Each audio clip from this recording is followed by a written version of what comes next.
εκείνη. Γιατί του πολέμου που λέμε, και πριν, πρέπει να τον τελειώσει ακατοίκητο. Δεν είχε κατοίκους. Γιατί υπήρχαν οι πειρατές που λυμμένουν το Μεσόγειο και το Αιγαίο εδώ και δεν φύναν τίποτε. Και ότι ο κόσμος πήγαινε στην Αμοργό, πάνω στη χώρα μας. Τα κατάπολα έχω ακούσει πως ήταν ρήμα. Και οι άλλοι πάνω στη χώρα είχαν ένα κάστρο και εκεί μαζεύουν το αμά. Χωρίς το κάναν πειρατικό που έχουν το μέσα να κάνουν στο λιμάνι.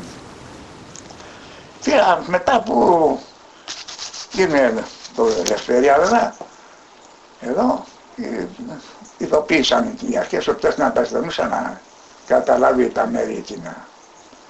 Για το Βασίλειο απέραντα το χάμο. Δεν είχε χωράφια τότε, δεν ξέρω εγώ. Και ήσταν καμιά οικογένειες από την αρχή.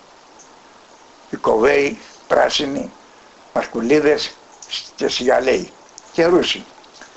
Αυτούς ξέρω, τις πέντε οικογένειες, ήδη εκθέτων, αλλά λοιπόν γιώτες που είχαν διώξει ότι δεν ήταν.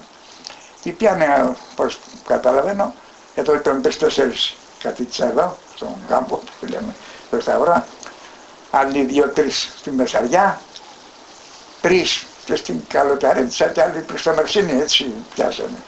Και γιατί σκορπιστήκανε? Για να πιάσουν τα πράγματα, τα χωράφια. Γιατί είχε χωράφια καλά.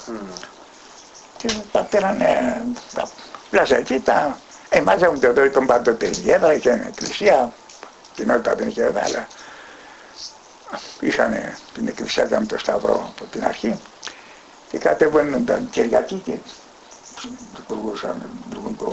λειτουργούν το εγώ αυτοί οι άνθρωποι. Σιγά σιγά ήταν κι άλλοι. Μετά ήρθαν και μας από τη Σήμη, οι σκοπελοί της Αβαρίδες.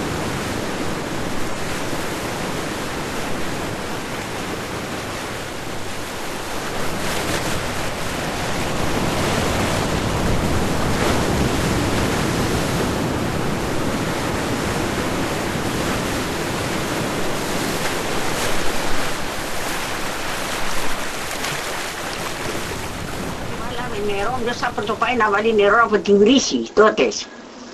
Και το βάλαμε σε ένα μέρος, ας πούμε, σε ένα γαζανάτσι μου λέω λόγο. Μα έχω τα χέρια μου ακουμπισμένα με μέλι. Λοιπόν, εκεί μέσα βάλαμε ο καθένας ό,τι ήθελε.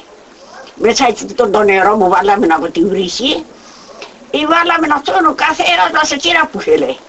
Εγώ τα οτιδήποτε που ήταν, ένα ροβέτι, ένα αγκουκί, οτιδήποτε που λέω λόγος, βάλαμε μέσα. Και ήξερε ο καθένας τι βάλαμε. Αυτό είναι το. Την άλλη μέρα λοιπόν, ήθελε να πάμε όλοι να ροδιαστούμε, ήταν ισορρεμένη τσαραμπτορινιό. Ναι, έτσι πάει να μην τα κάναμε όλα. Και ανέαμε λοιπόν τον Γλιδονά, είχαμε λοιπόν μια θεία, βέβαια που να ξέρετε, έτσι τσαρά το καλό την Ελέα. Ναι.